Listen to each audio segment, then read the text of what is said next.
Welcome to another episode of Home Sweet Home with Russ, McClellan and Friends. Here's your host, Russ McClellan. Hey, welcome to Home Sweet Home with Russ, McClellan and Friends. Another awesome day in May in the land of COVID. Or are we past the land of COVID? Interesting question. Confusion and COVID go kind of hand in hand. Should we mask up? Should we not mask up? Should we get a vaccination? Should we not get a vaccination? I love the ideology on all sides of the fence, which makes real estate a beautiful home to live, because within real estate, all we do is help people find their dreams. And today I've got a good friend, Ethan Burnett. How you doing, Ethan? Good. How you doing, Russ? Good. Thanks for joining me on such, 3 months notice, or was it more like 4 hours notice? More like 4 hours, but it's all good. Yeah, Happy to be here. Thank you. Yeah, spontaneity is the key to life, man. Absolutely. So what I thought we'd do is, we have almost 80 agents now at our company at Keller Williams. We're going into our third full calendar year. So 2021 is just our third year.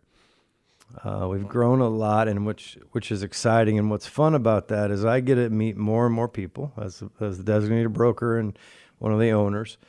But also what I love to do is introduce other people to everyone. As I get to know them, I want other people to get to know them and really help explain to everyone out there that real estate doesn't have to be this mystical, magical thing. Sometimes they say it's the easiest business to get into and one of the hardest businesses to be successful.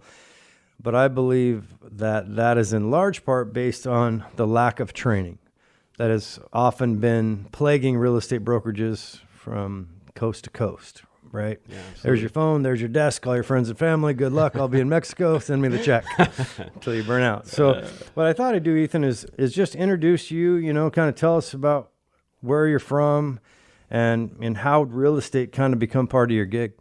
Yeah. It's not a super exciting story, but I think it's definitely pretty average and normal, which is, I think, pretty cool because it's very relatable. Grew up predominantly here in the Valley in Chelan County. Both my parents actually graduated from Cascade. I think my mom was actually the first graduating class of Cascade up there in Leavenworth. So, little history lesson for you. Mm-hmm.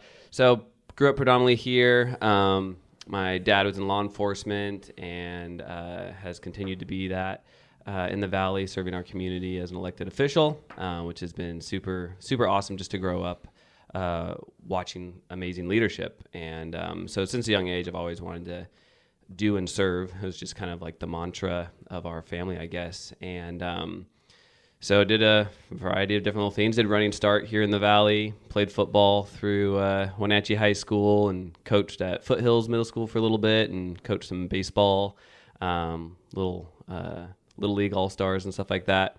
But yeah, just kind of grew up in the Valley, did the Valley things, and left for a couple years. I was super excited to go to college, actually. It was the first one kind of in my immediate family to get a 2-year degree, and then was planning on, had got accepted into Eastern and was planning on doing their physical therapy program.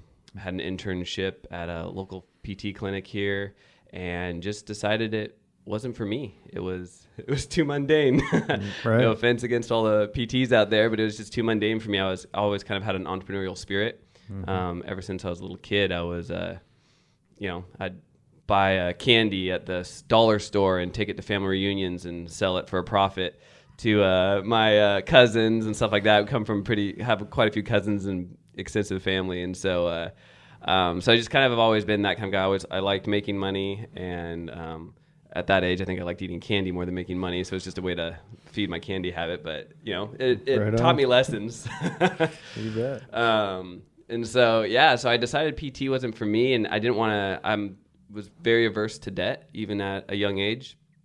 I got to watch my parents do the whole Dave Ramsey debt-free journey when I was like 16, 17 after the whole 08 market crash, and we had actually did a 1.5-year stint over in Boise area and coming back. So I got to watch that whole journey, and at 16, 17 years old, it did a number on me, and so I kind of like made a commitment to never own a credit card, never use debt, and so when I decided I didn't want to do PT school, I didn't want to go and just cash flow college that I didn't know what I wanted to do. So long story short, ended up moving to Hawaii for a couple years for fun. Me and my brother wanted to go surfing, so we moved down there for a couple years. I was there for like 3 years, just worked and did some sales jobs, got into the health and fitness industry, ended up working as a personal trainer out there. It's always been a passion of mine. And then I ended up moving back and starting my own business, doing private personal training, and then actually ended up doing private chefing. So, Wow. so I did that for about 3 years, I think. I managed a gym for a little bit here too as well on the side. And then also at 18, I had another side business, kind of an alt health, social marketing business that I've been running since I was like 18. And that's pretty much residual income now, pretty hands-offish. My wife actually has kind of taken over that for me as I've stepped into real estate. So yeah, it's just been kind of a fun journey of, trial and error, entrepreneurial things, and being very specific to go into careers and try ventures that didn't require outside sourcing of capital and or myself going into debt. So I was able to do all these things, and I just pretty much cash flowed my way through. And I would do certain side projects, is what I call my play money, and that was money that I would use to start other ventures. Right on. That was kind of my gig and game. And I think that's what started really attracting me to real estate, is because I think kind of you mentioned on it, the barrier to entry is so small. And you see all these people that are extremely successful in real estate, and primarily there's a lot of people in this community that I had connections through with my dad and stuff that I just saw them as what I would call giant servants of our community. They were well respected, amazing leaders. People just had nothing but great things to say about them, and they were in real estate, and it was just because they served people well. And what a better way to serve people than through a home? And in my opinion, one of the most intimate, fantastic places to be in is to create homes. And I'm very passionate about families and stuff. My wife and I are foster parents, and so just in this community, I'm very passionate just about families in general. And so just seeing that, so basically seeing this, and then learning that the barrier to entry to this amazing opportunity to serve people in your community through real estate was so little. It was, I think at the end of the day, by the time I did my course and got everything out, you're looking at maybe $1,000, $1,500 by the time you pay your MLS fees. And being someone that's very debt averse, that was extremely appealing. We moved around quite a bit growing up, so I think I was telling Sydney and Luke, whose team I'm on, I think I've probably, before I was 20 years old, I probably lived in 20 plus houses. Sometimes only 6 months here, 6 months there. And my wife and I just bought our house this last year, and before that, I had rented a place for I think 4.5, almost 5 years, and that was the longest time I'd been in one place my whole life. Well, it sounds like you have an ambition problem. Yeah. That's ultimately... Well, you can blame some of the earlier stuff on my parents. That wasn't all me. yeah, but you're exactly right. Talk about the right game for a guy like you, and that's making generosity part of your business plan is a key component to that.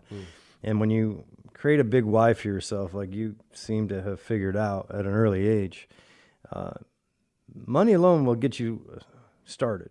Yeah. But the culture will keep you, right? Absolutely. The charisma can recruit you, the culture can keep you. And the charisma of money is awfully appealing, especially if you don't have any. Let's be honest that nobody's allergic to money. No. However, there's a lot of very unhappy people that focus a little too much on just the money and not the people around it. So it's awesome to hear that. And you also mentioned something unique. And before I get into Luke and Sydney Grown, which are my partners in this venture of Keller Williams Realty North Central Washington, they're also amazing brokers, teachers, and now Luke is their interim CEO, team leader, doing a fantastic job. I agree. Another couple that has an ambition problem. They 29. It's fun though, because I'm 52 and I think Luke's like 29. I think. Yeah, him and I are the same age. Yeah. So, but what's good is that I can, and I've been in real estate 32 years, 33 years, something like that, and I can learn something from everyone, but definitely learning a lot from working so closely with Luke and Sydney, and then hopefully vice versa, and that combining strengths and various ways to look at the world and various ways of our various experiences, combining those has been fascinatingly cool to help us create a more broad spectrum of education and training for people, which we're always working on, right? But before we get about on what it's like to be, before we get into what it's like to be on their team, how did Keller Williams even surface in your world? Oh yeah, good question. So I can't remember. It was a couple years ago. I think Luke approached me. I think it's kind of when you guys first got rolling, and I think he had approached me. So my wife went to school with Luke and Sydney up in Leavenworth. I married a Leavenworth girl. Gotcha. Okay. Her family owns some local businesses down there in Leavenworth. Shout out Der Sportsman in Heidelberger. And so anyways, no, so he had reached out to me at the time. My wife and I were knee deep in 3 foster kids. We had 3 boys, That's awesome. ages 4, 6, and 8 at the time. And I was running my own business, stuff like that. And so I was really interested in real estate, but it just wasn't the right timing. Circle back around, those boys are getting ready, looking like they're going to start going home, back to their mom a year and a half later. I'd still been really interested in real estate. And so I knew that I was going to have a lot of extra time on my hands. And so I decided to reach back out to you guys. That's awesome, and I want to get into that with it being such a selfless opportunity to help children like that. That's a tribute to you and your wife, to say the least. Hey, we come back with a second segment with Ethan Burnett, having a great conversation about life and what you can do if you want to do it. Really, there's no limits. So thanks for coming in, Ethan, and we'll be back in just a few minutes with Home Sweet Home and Russ, McClellan, and friends.